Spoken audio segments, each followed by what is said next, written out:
What's going on, and welcome to the NBA DFS Q&A show. My name is Tom Vecchio. I'll be here for the next 30 minutes taking your questions about tonight's NBA slate.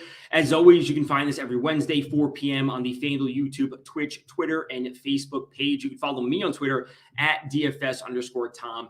Loaded slate. We have some injury news to get to. We already have questions in the chat, so let's jump in. Starting off, Grim on YouTube is asking, Trey Mann, Brandon Williams, Pat Beverly, or Alec Burks the better play at guard, or just play it safe and save salary with Goran Dragic, Tornado, Will Barton, and Josh Richardson. So are we choosing between the two groups? That would give a little bit of clarity. I would side with that first group. Trey Mann, obviously the minutes are locked in for him. And if SGA is out, SGA is currently listed as questionable, just plenty of minutes and usage for Trey Mann. I'm big on Brandon Williams for Portland. He continues just to be a consistent value option for the Trailblazers because again, they are also very shorthanded. So he's seeing plenty of minutes. We can always be going there. Pat Beverly in a great game environment against the Lakers, who play no defense. And Alec Burks is set to be very, very popular tonight. So if I have to choose, I would side with basically all four of those. Maybe Dragic makes his way into the mix, but I would take those players ahead of Nato and Will Barton, those two. Born to Laugh is asking, any 3x2s I like? So 3x2s, one of the bets on the FanDuel Sportsbook. Will there be 2+3s in the first 3 minutes? So certainly looking at Hawks and Hornets, minus 114. Both teams take a ton of threes. We have a super high over under this game. We also have the Hornets as, shooting defense. Just to bring this up real quick, the Hornets allow a ton of threes, the second most made three-pointers from their opponents per game. And Atlanta's also in the bottom 10. So two teams that shoot a ton of threes and allow a ton of threes. That would be one spot that I would go. Also looking potentially to Suns Rockets, another good spot. There's a little bit of juice on this one, so keep that in mind. And then you can make the case for Mavericks Nets. You could certainly make the case for this one, but Bulls Jazz, also two teams that take a good amount of threes. So I would certainly go with Hawks Hornets as my number one option without a doubt. And then probably Mavericks Nets as another viable option for the 3x2 on the FanDuel Sportsbook. Born to Laugh is also asking, sixth-man play. This is the classic Wednesday question. Who's a player that comes off the bench for a given team that may not be super popular that can produce plenty of points? First and foremost, Bogdanovich for the Atlanta Hawks. Again, Charlotte allows a ton of three-pointers. We are dealing with a game that has a 240-point over-under, a 1-point spread. It's a pace-up spot for Atlanta. Charlotte is number 2 in the league in pace. Atlanta is sitting at 24th. Bogdanovich comes off the bench, and he takes not only a good amount of shots on a nightly basis, 13, 12, 19, 17 in some of these recent games, but a good majority of them are from downtown. 2/3 or 3/4 of his field goal attempts are all three-pointers. 8, 9, 7, 8, 11, 8, 10, 9, 6, 12 in his recent games for three-pointers. He has a floor of 6 three-pointers. More often than not, it's 7 or 8. So Bogdanovich, I have to say, is absolutely the number one six-man play on tonight. So that's where I would absolutely be going. Bones Highland has been coming off the bench, obviously, for the Nuggets for most of the season. He certainly gets up some shots, which is great to see. We like that. Same thing with Patty Mills for the Brooklyn Nets. His minutes will tick up just a little bit because they're at home. There's no Kyrie Irving. You always can be looking there. But I would also look to, of course, Jordan Clarkson. He is a six-man winner, the award winner. So you can always look to him for the Jazz. But I'm also going to be big on Dante DiVincenzo tonight for the Sacramento Kings, a player that does come off the bench. His minutes are generally good. We don't want to see him fluctuating like this, but he takes a good amount of threes. And the Bucks are actually the worst team in the league for the most three-pointers allowed. It also happens to be a revenge game for Dante DiVincenzo. So if you want to factor that in, is certainly fine. But he actually does a consistent amount when it comes to filling up the stat sheet, along with taking a good amount of three-pointers. So I would go Bogdanovich. You could certainly look to Patty Mills, go to Jordan Clarkson, go to Dante DiVincenzo. All those are good. And then Jordan Poole is kind of, I would say, a bit more of an obvious answer. A player that's been super, super hot as of late. You're looking, but any value for starting Lamar Stevens or Olivier Sarr? Grim is asking on YouTube. Yeah, Sarr is the top overall projected value play on Number Fire. He's going to be in the starting lineup for OKC, who we know is super shorthanded. He's $3,500, the minimum salary. We know he should be out there for a ton of minutes. Great matchup going up against San Antonio, because San Antonio sitting as the 7th worst team for the most FanDuel points allowed per game in the center. The issue is, what are you doing if you're going to Sarr? Because where are you going to be paying up? Because obviously you can't play Jokic I would say Embiid, but Embiid popped up as questionable. So it would come down to, not playing Jokic, not playing Towns. Personally, I'm very high on Trae Young. He is the cover boy for the thumbnail today. I'm personally high on Trae Young. And of course, Kevin Durant at home because there's no Kyrie Irving in a close spread game against Dallas, where ultimately Durant has to do a lot of the heavy lifting on offense for the Brooklyn Nets. So if you're going to Sar, it's where are you changing the rest of your lineup? Because if you're trying to pay up from Embiid and Jokic, you want to drop down and take the value, where are you going to be paying up? So I would certainly look to do this in some lineups. I definitely want to be getting to Jokic in some lineups or Karl-Anthony Towns. Want to make that clear. But if you want to differentiate your exposure, Sar is absolutely a viable fantasy option. Grim is asking, even though it's not an NBA question, it's still basketball, who's your Final Four? Final Four. I have Texas Tech in there. I have Auburn in there. Texas Tech, Auburn. I think I have Tennessee. They're in the top right. In the bottom left, I forget who I have in the bottom left, but Texas Tech, Auburn, Tennessee are 3. Aaron is asking, hello, Jim, are you there? No, Jim is not there. He does not do basketball. Jim does football, golf, NASCAR. List any team the first matchups. List away teams first in the matchups during the future podcast. Oh, you want to be the matchups? Okay, we could make that change. Are the Knicks still showing a lot of love on this huge slate? The Knicks, we should see Alec Burks as a popular option tonight just because he is out there consistent. I'm personally a fan of RJ Barrett. As I said on the podcast today, I really like RJ Barrett just due to the volume of shots that he's getting on a nightly basis. We're talking about what really should be a minimum of 20 field goal attempts. This game doesn't have the highest over-under, 222, compared to some of the other ones on the slate. We're looking at the high 220s, 240, 235. These are up in the 238 region for some of these.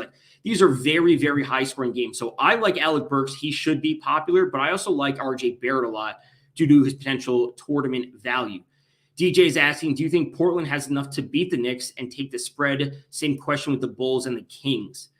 So I said that on the podcast today. I'm not sure why the Knicks are favored by so much when these teams are only separated. The Knicks are 28-40 and Portland's 26-41. These aren't dramatically different teams. So I think that it's, 11 points, 12 points for the Knicks? It's 12.5 points. I think that's a little bit much. We did see Portland win over the weekend against Washington. They kept it close against Atlanta for a while. So I like Portland a little bit against the spread. I know they're not the greatest team in the world, but the Knicks are, a sub 500 team against the spread as well. So 12.5 points seems like a bit of a lot for two teams that are separated by, two wins in the standings. I know Portland's not good, but I kind of like them on the spread tonight at 12.5. I will say I haven't taken Portland. I would like them in the grand scheme of things, but the bets that I have made tonight are Kevin Durant over 42.5 points, rebounds, assists. As I said, he's going to have to do a lot of the heavy lifting it's now up at 43. I got it at 42. He's going to have to do a lot of the heavy lifting for the Nets. They're at home. In their most recent home game against the Knicks over the weekend, he had 37 field goal attempts. 37. Some of these games are on the road. He's taking 21 high teens. That's because Kyrie Irving is playing. There's no Irving tonight. I'm expecting 25 field goal attempts at a minimum for Kevin Durant. And 42.5 or 43, he can get there on pure points alone. So I took the over on 42.5 for Kevin Durant tonight, points, rebounds, assists. I have the Hawks -1, and I also have Trae Young, the over on his points, rebounds, assists, sitting at 44. This is a player that's gone for 40+ in 2 straight games. Not expecting him to go for 40 every single game, but this game has a massive over-under, and it's the Hornets. We're not worried about their defense with a 240 over-under. So I like the Hawks on the spread. I like the over-under for Trae Young, the over on his points, rebounds, assists. So those are the 3 bets I'm on. I had interest in Philly at 2.5, but then Embiid pops up as questionable. Let's just give this a refresh. He popped up as questionable earlier in the day. And, I thought Philly would be in a spot to bounce back. Certainly a tough matchup against Cleveland, but in a spot to bounce back after a loss against Denver. And now he's listed as questionable.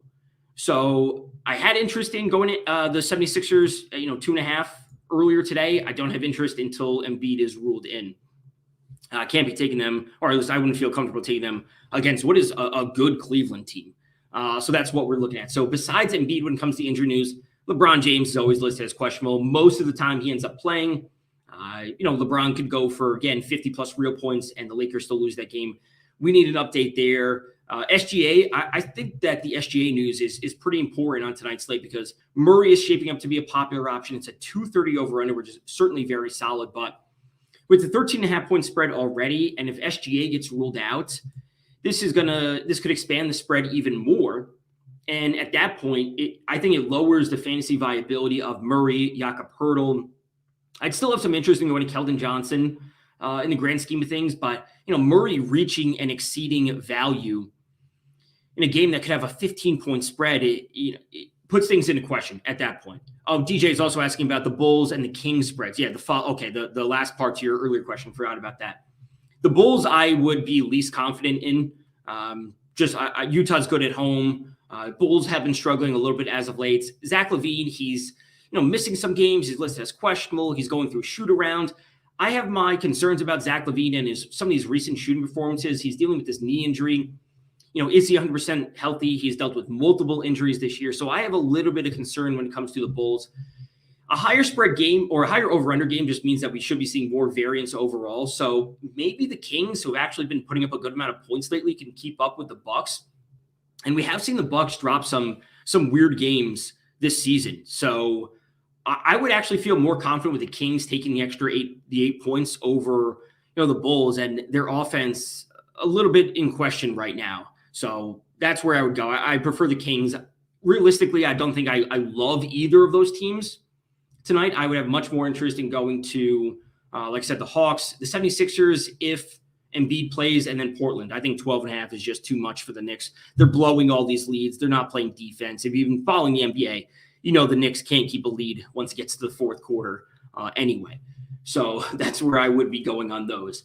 Anthony Edwards listed as probable. That's, of course, good to see because this is a great game environment going up against the Lakers, who do not play any defense. High over-under. We do have a large spread in favor of Minnesota, as we probably should expect, just given the fact that the Lakers are bad this year in Portland, or I should say Minnesota actually looks like a solid team overall.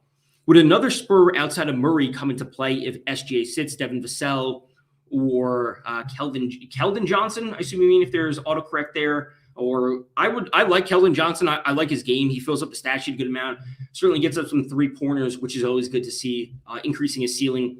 So Keldon Johnson at 6,400 obviously has to do just a little bit less compared to Murray, who's all the way up at 10.7. Listen, I love Murray's game. I love him from a fantasy perspective, love betting on him on his points, rebounds, assists. But if SGA doesn't play and we're dealing with what could be, what is it at now? 13.5. Like, it could get to 15, like, realistically. Him sitting in the fourth quarter is a possibility. So I would go to Devin Vassell and Keldon Johnson for the Spurs. I will say some of the other value plays that I'm on. I'm going to be on Brandon Williams again and again. Just consistent minutes for him, consistent production. Absolutely love that. Like I said, I'm on Dante DiVincenzo as well. Williams, DiVincenzo, and Olivier Sarr are the three value plays I wrote up today on Number Fire, the daily article that I do. So these are some of my key value plays tonight. I know Burks for the Knicks isn't too expensive. He should be decently popular tonight at $5,800.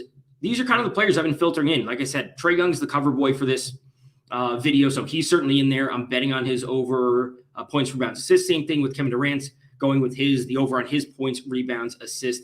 It just makes a lot of sense. Super high over-under game for Trae Young. Charlotte plays fast. They don't play defense. No Irving for the Nets. Durant's going to go for 25 field goal attempts, add in 7 rebounds, 6 assists, something like that.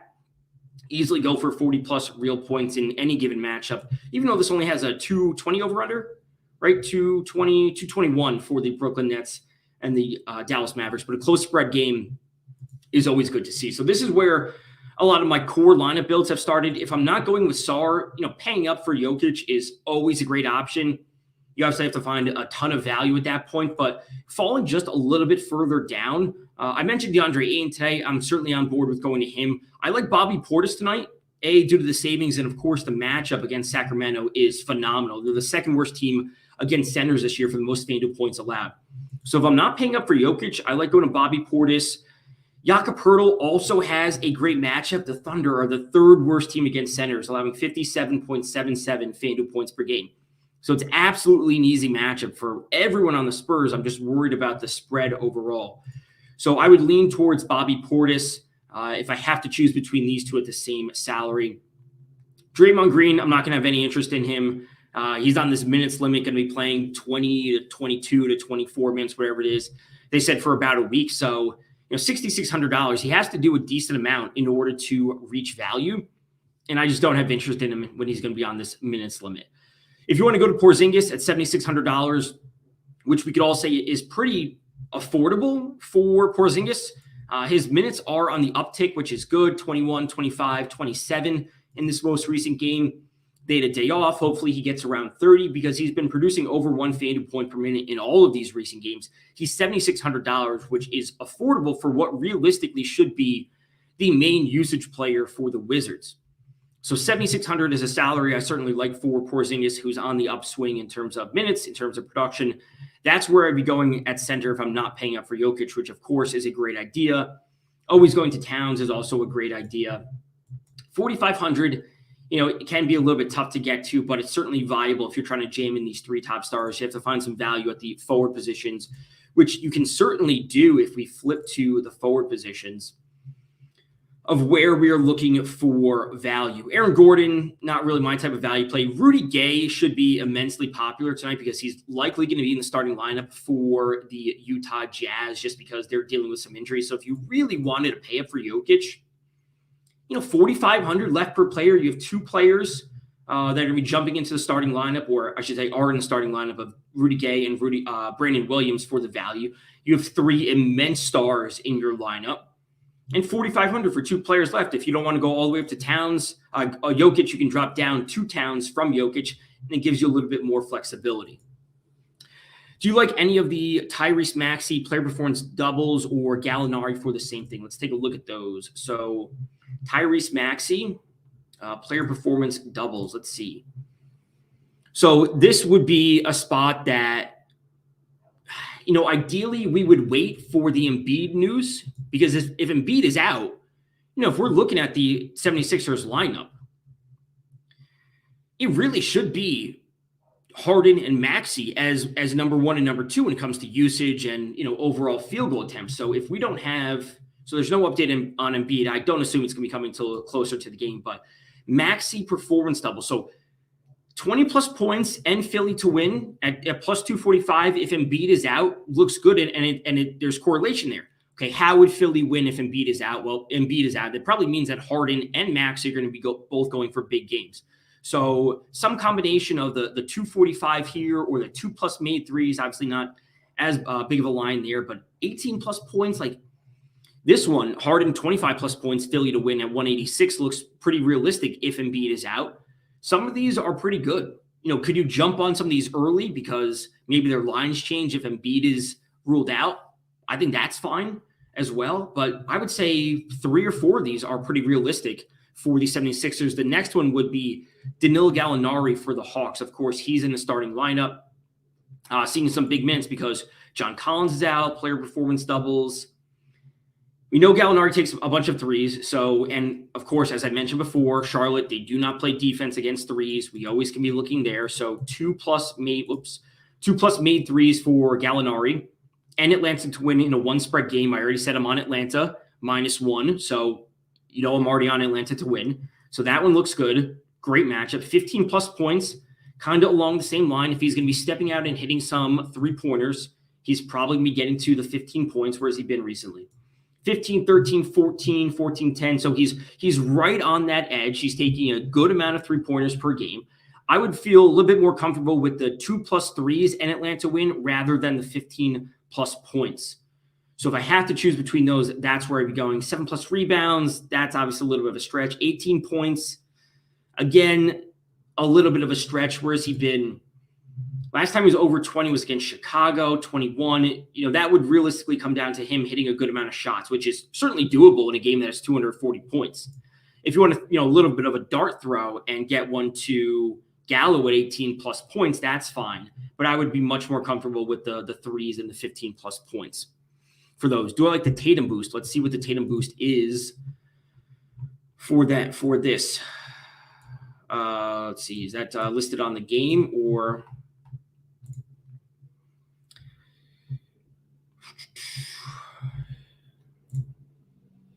Is the boost listed? Is that only on the mobile app where you can see the boost listed? 20 plus points. I don't know if I can't.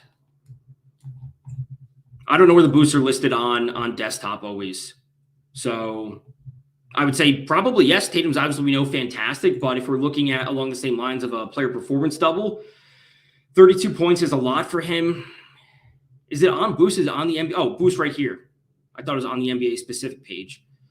25 plus points and Curry to hit 4+ threes at 160. Okay, I mean, Boston is a good defensive team against threes. They're in the top 10 for the fewest allowed per game. So that would be the main drawback and Steph Curry has been going through some ups and downs when it comes to his shooting performances. I will say the addition of Draymond Green in the lineup does make Curry a little bit of a better shooter overall. We've seen that over the course of the seasons that they've been together, that Draymond Green does open up the spacing. He's also a phenomenal passer. So the 4+ threes is probably something I would struggle with the most. I would be more confident in Tatum hitting 25. I would want better odds realistically. I probably want a little bit better odds. I probably want closer to 200 if we're going to be relying on Curry to hit 4+ threes. That's realistic of what I'd be looking for. Rob on Facebook is asking, how do I feel about Evan Fournier and DeAndre Hunter? So if I have to choose between them, I'd certainly be going to DeAndre Hunter in this game that has a 240 over-under at $4,700 compared to the Knicks game, which does have a large spread, which again, I'm not super confident, but it's a 222 over-under. So between the spread and the over-under, I would side with DeAndre Hunter over Evan Fournier. And realistically, Fournier isn't the main usage player for the Knicks. Not saying that DeAndre Hunter is either, but with RJ Barrett, Burks, and Randall doing most of the work for the Knicks, I don't want to be going to a player that's under 1 FanDuel point per minute, also under 20% usage. Not saying that DeAndre Hunter is better than those, but the game environment certainly pushes the scales in favor of DeAndre Hunter. So the injury news on tonight's slate centered around mostly Joel Embiid, Shai Gilgeous-Alexander, and LeBron James. Of course, he's always listed as questionable. Andrew Wiggins is listed as questionable again for the Golden State Warriors. If he's not in there, Jordan Poole becomes a bit more viable. That would always be good to see in what is a very close spread game. Not a super high over-under, but also two teams that are pretty solid on defense. DJ is asking CJ Elleby or Aaron Gordon. Aaron Gordon is not a player I've really been going to at all this season, or outside of the first month or two. I was pretty high on him to begin the season, just with Jamal Murray, and then Michael Porter got hurt. He's a bit up and down when it comes to his production, barely at 1 FanDuel point per minute when, Elleby for the Portland Trailblazers, his minutes are a bit more secure. I know we're dealing with a smaller sample size, so we can't take this into account at 0.55, but I just don't love Aaron Gordon or Jeff Green. Jeff Green, a bench player. Ultimately, I would side with Elleby. Are we dealing with the same salaries for these players? Let's see. Gordon is, what are we looking at for Aaron Gordon? $4,800, and Elleby for Portland is $3,800. I'd rather just take the savings. I'd rather take the $1,000 of savings and try and spend up somewhere else on the slate. Jeff Green, a bench player for I probably wouldn't be going there in the grand scheme of things. I would side with Elleby for that. So tonight's slate, we have to worry about the Embiid news. And if Embiid is out, what are they going to be doing for their starting lineup? Is DeAndre Jordan going to be in there for the 76ers? DeAndre Jordan, $3,600 if Joel Embiid is ruled out. I guess he could be starting. I probably wouldn't want to go to him. I would think Olivier Sarr for the Thunder is just a better value play at that given salary. So I don't think it matters if DeAndre Jordan's in the starting lineup for the 76ers. I would certainly side with Olivier Sarr for the Thunder against the Spurs, which is, of course, a great matchup The seventh worst team against centers this season for the most FanDuel points allowed. Which of the two do you spend up for, Durant, Luka, or DeJounte Murray? I would side with Durant and Luka. I'm worried about the spread in this game for OKC and the Spurs. It's 13.5 points. We're waiting on the SGA news. I mean, let's just be realistic about things. If the Thunder lineup is not good to begin with, right, outside of SGA, if he doesn't play, this is just a bad team.